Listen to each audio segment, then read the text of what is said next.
Welcome back. Spectrum IAS class में आपका स्वागत है। हम लोग इवोल्यूशन पढ़ रहे हैं। इवोल्यूशन में कंसेप्ट लिए कि इवोल्यूशन क्या है और उससे संबंधित जो थ्योरी थे लेमार्क, डार्विन, उस चीज़ को हम लोग देखें। तो लेमार्कवाद देखे, नव लेमार्कवाद देखे, डार्विनवाद देखे। इवोल्यूशन इस जीव जंतु पर जो सरल से जटिल की ओर का कंसेप्ट दिए थे कि इस पृथ्वी पर जीवन की उत्पत्ति सिंपल फॉर्म में हुई थी, एक कोशिकीय जीवों में। एक कोशिकीय जीव से बहुकोशिकीय जीव, उससे कशेरुकी, रीढ़धारी मछली, उभयचर, सरीसृप, पक्षी, स्तनधारी, स्तनधारी में प्रोटोथेरिया, मेटाथेरिया, यूथेरिया में प्राइमेट, प्राइमेट में मानव, मानव का सबसे नज़दीकी पूर्वज कपी, एप।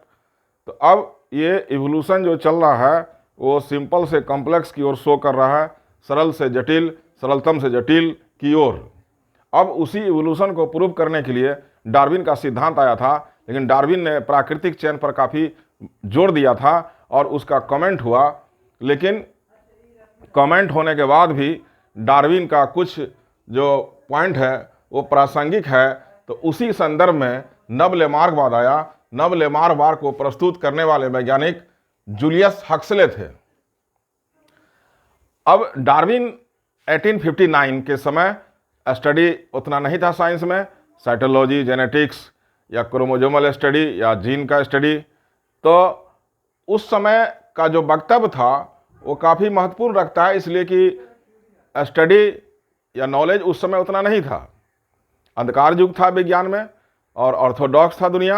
डार्विन का विरोध हुआ था, लेकिन मेंडल ने आनुवंशिकता का सिद्धांत दिया, साइटोलॉजी का डेवलपमेंट हुआ, क्रोमोजोम का स्टडी हुआ, जीन का स्टडी हुआ, डीएनए का स्टडी हुआ। उसके बाद इसका एनालिसिस किया गया। तो डार्विन जो प्राकृतिक चयन के केवल बात करते थे तो उस पर प्रश्न चिन्ह लग गया।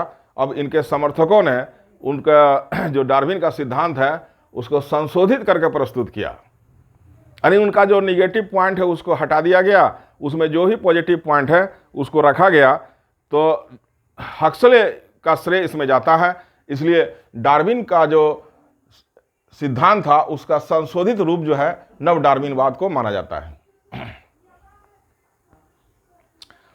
अब नव डार्विनवाद का कंसेप्ट है कि जीवों में परिवर्तन का कारण जनन द्रव्य में परिवर्तन या जीन में परिवर्तन या गुणसूत्र या क्रोमोजोम के संख्या में परिवर्तन है। अब इस सिद्धांत के अनुसार उद्विकास की प्रक्रिया के लिए दो मुख्य कारण को बताया गया, फैक्टर को बताया गया है। पहला है उत्परिवर्तन, म्यूटेशन, और दूसरा है विभिन्नता यानी वेरिएशन। उत्परिवर्तन के बारे में हम लोग पढ़े थे पहले कि उत्परिवर्तन जो है sudden, heritable, discontinuous changes, sudden, heritable, discontinuous changes. ऐसा चेंज जो अचानक हो और वो हेरिटेबल हो जाए और हर जनरेशन में ना हो, डिसकंटिन्यूअस हो। सबसे पहले इस कंसेप्ट को रखने वाले विद्वान थे ह्यूगो डी वराइस। इन्होंने ओइनोथेरा लेमार्कियाना में अपना सिद्धांत को दिया था। उसके बाद कई उदाहरण देखे गए, जैसे एनकॉन शिप में देखे गए। एनकॉन शिप भेड़ है पहाड़ी जिसका पैर अचानक छोटा हो गया ताकि वो ग्रेविटी को मेंटेन कर सके। बड़ा पैर रहने के कारण वो पहाड़ पर गिर जाता था। उसके बाद ये प्रक्रिया समझ में आने लगा कि अचानक परिवर्तन होता है और वो परिवर्तन आनुवांशिक हो जाता है और हर जनरेशन में परिवर्तन नहीं होता है। जीन म्यूटेशन जो है एक बड़ा फैक्टर है जो नई जाति की उत्पत्ति, स्पेसीज की उत्पत्ति, रेस के उत्पत्ति के लिए रिस्पॉन्सिबल है। दूसरा मुद्दा हम लोग लेंगे वेरिएशन, कि इन कारणों से, वातावरण के प्रभाव से, यूज एंड डिसयूज, अन्य कई कारणों से जीव जंतुओं में वेरिएशन होता है। अब वो वेरिएशन काफ़ी लंबे समय तक आगे बढ़ने के बाद इतना ज़्यादा वेरिएशन होता है कि एक नया जाति का उत्पत्ति के लिए रॉ मटेरियल को प्रोवाइड करता है। अब नए सिद्धांत के अनुसार यानी नव डार्विनवाद के अनुसार कि नई जाति की उत्पत्ति जीन म्यूटेशन के कारण होती है, जो जनन कोशिका में विभाजन के समय क्रोमोजोम में क्रॉसिंग ओवर के कारण होता है। तो जनन कोशिका रिप्रोडक्टिव सेल यानी गैमीट में मियोसिस डिवीजन होता है। मियोसिस में दो तरह का डिवीजन, फर्स्ट और सेकंड। फर्स्ट में रिडक्शन डिवीजन होता है, जिसमें क्रोमोजोम का संख्या आधी रह जाती है। सेकंड जो है माइटोसिस के तरह होता है, केवल संख्या बढ़ता है कोशिका का, उसमें क्रोमोजोम नंबर सेम रहता है।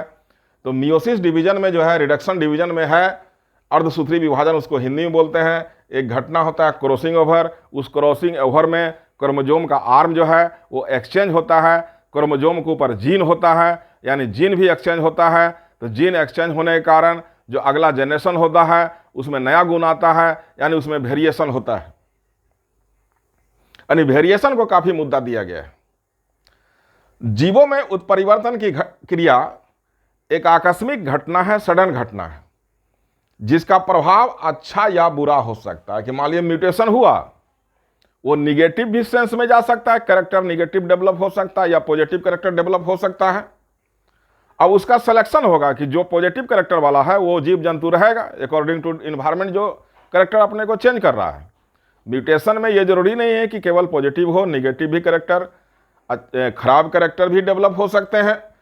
जीवों में विभिन्नता भी प्राकृतिक चयन की प्रक्रिया को आगे बढ़ाता है। अब वेरिएशन है जीव में। अब वेरिएशन का कई कारण है, जीन म्यूटेशन के कारण हो, इन्वायरमेंटल इफेक्ट के कारण हो, स्ट्रगल के कारण हो, यूज एंड डिसयूज के कारण हो। अब वो वेरिएशन हुआ। अब वो वेरिएशन जिसमें अच्छा जीव, खराब जीव बताए थे कि वीक जनरेशन, जैसे कुत्ता पर हम उदाहरण दिए थे, और स्ट्रॉन्ग जनरेशन। तो प्रकृति स्ट्रॉन्ग जनरेशन को, फिटेस्ट को लाइक करती है। यानी वेरिएशन जो है ये मौका देती है प्रकृति को कि तुम कई तरह का वेराइटी है, उसमें अच्छे वाले को सेलेक्ट कर लो। यानी नेचुरल सिलेक्शन की प्रक्रिया को ये आगे बढ़ाता है, जिससे नए जीवों का निर्माण संभव होता है। यानी वेरिएशन जो है यदि रहेगा तो प्राकृतिक चयन होगा, उनमें से जो अच्छे जीव हैं उसका सिलेक्शन होगा। यानी विभिन्नता ही प्राकृतिक चयन के लिए कच्चे सामग्री, कच्चे माल की आपूर्ति करता है। Variation is the raw material for natural selection. एक स्टेटमेंट यहाँ पर आ गया कि वेरिएशन होगा तभी प्राकृतिक चयन होगा। यदि सभी जीव जंतु एक समान होंगे तो वेरिएशन नहीं है, तो अब सिलेक्शन या तो सभी का होगा या रिजेक्शन होगा तो सभी का होगा। इसलिए वेरिएशन आवश्यक है कि मान लीजिए कोई प्रजाति है, वो तरह तरह का प्रजाति है, तो सभी प्रजाति एक साथ विलुप्त नहीं हो जाएंगे, उसमें वेरिएशन है। तो कुछ का सिलेक्शन होगा, कुछ का रिजेक्शन होगा। इसलिए नेचुरल सिलेक्शन के द्वारा जो फिटेस्ट हैं उसका सिलेक्शन होगा और बाद बाकी का रिजेक्शन होगा। इसलिए प्रजाति या कोई मनुष्य को देखा जाए तो 100% एक समान नहीं होते हैं, उसमें वेरिएशन होता है। और यही वेरिएशन जो है प्राकृतिक चयन को लाने में सक्षम होता है। नव डार्विनवाद सिद्धांत के अनुसार प्राकृतिक चयन विभिन्न जातियों के बीच, डिफरेंट स्पेसीज, एक ही जाति के बीच, विद इन सेम स्पेसीज, पुरुषों के बीच, महिला के बीच ये संघर्ष कराती है और प्राकृतिक चयन के लिए प्रेरित करती है।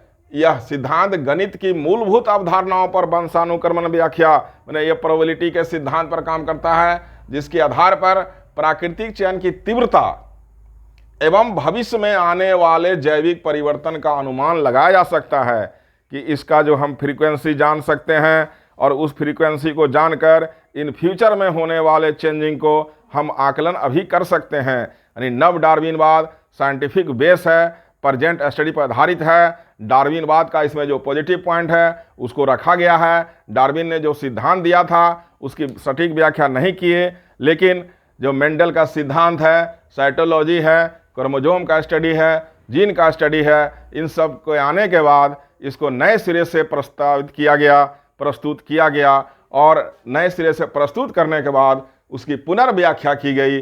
अब ये जो है नव डार्विनवाद एक साइंटिफिक बेस है और ये उत्परिवर्तन के लिए और विभिन्नता के लिए वर्णित करता है, जिसके कारण उद्विकास की प्रक्रिया आगे बढ़ती है। नव डार्विनवाद पर केवल शॉर्ट नोट्स होता है, इसलिए ज़्यादा इसमें टेंशन नहीं लेना है। आपका मेन क्वेश्चन होता है कि उद्विकास से क्या समझते हैं। इस संदर्भ में दिए गए विभिन्न विद्वानों के सिद्धांत की चर्चा करें। तो एक मुख्य सिद्धांत हमारे पास बच गया है, संश्लेषणात्मक सिद्धांत, सिंथेटिक थ्योरी, जो लंबा है, तो उसको हम अगले क्लास में डील करेंगे। तब तक के लिए जय हिंद।